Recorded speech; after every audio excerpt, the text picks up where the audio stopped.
ফাল্গুন পূর্ণিমা হতে আর কদিন বাকি গো। তার স্ত্রী সীতা দেবী বলছে, সে কি গো, আজ হইতে গত 3 দিন হয়ে গেল। শ্রী অদ্বৈত ওই কথা শুনে আরে বিলম্ব করলেন না।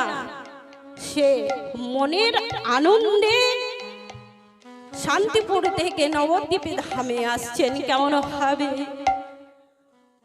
কেমন ভাবে আসছে বলে, কৃষ্ণ বলে দুটে বাহু তুলে নাচো রে মন পথে পথে। কৃষ্ণ বলে দুটি বাহু তুলে নাচো রে মন, হরি বলে কৃষ্ণ বলে বাহু তুলে চলে মন পথে পথে। এই যে মায়েরা, মায়েদেরও বলেছি, মায়েদের কোনো দোষ নেই, রাত্রি হয়ে গেছে তো মায়েদের ঘুম আসছে। ও আসছে বলেই আমি বলছি, ঘুম তাড়ানোর একটাই উপায়। মায়েদের আমার ইচ্ছা হচ্ছে গানটা একটু শুনেই যায়, কিন্তু সারাদিন কাজকর্ম করার পরে বসে আছেন তো আপনাদের একটু কষ্ট হবে, সেই জন্যই মায়েদের বলছি মাঝে মধ্যে উলধ্বনি জয়ধ্বনি দেবেন। আর যেই যে বাবারাই আমার বসে আছেন তারা মনে করছেন মায়েদের বলছে, আমাদের তো আর বলছে না, আমাদের না দিলেও হবে, কিন্তু তা করলে হবে না।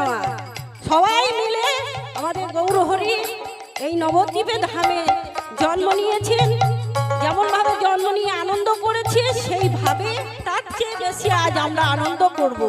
তাই সবাই মিলে বলুন একবার কৃষ্ণ বলে দুটি বাহু তোলে এসো ভাই সংকীর্তনে।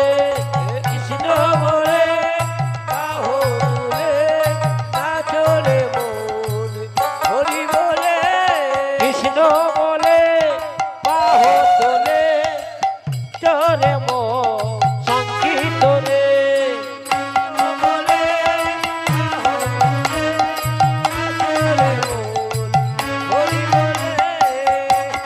বলে বাহু তোলে চলে মন বাহু তোলে।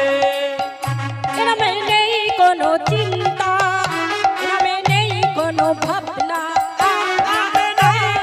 চিন্তা নেই কোনো ভাবনা, নেই কোনো চিন্তা চিন্তা এ নামে নয় কোনো ভাবনা, ভাবনা নামে নয় কোনো চিন্তা, চিন্তা এ নামে নয় কোনো ভাবনা।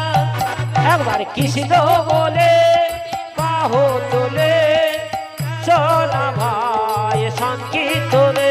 একবার কৃষ্ণ বলে বাহু তোলে সোনা ভাই সংকীর্তনে।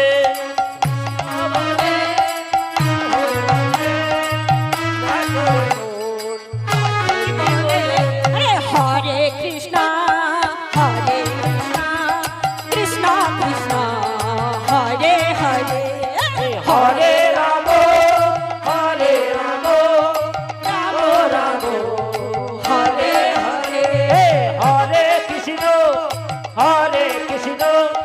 কৃষ্ণ কৃষ্ণ হরে হরে, হরে রাম রাম রাম হরে হরে। এ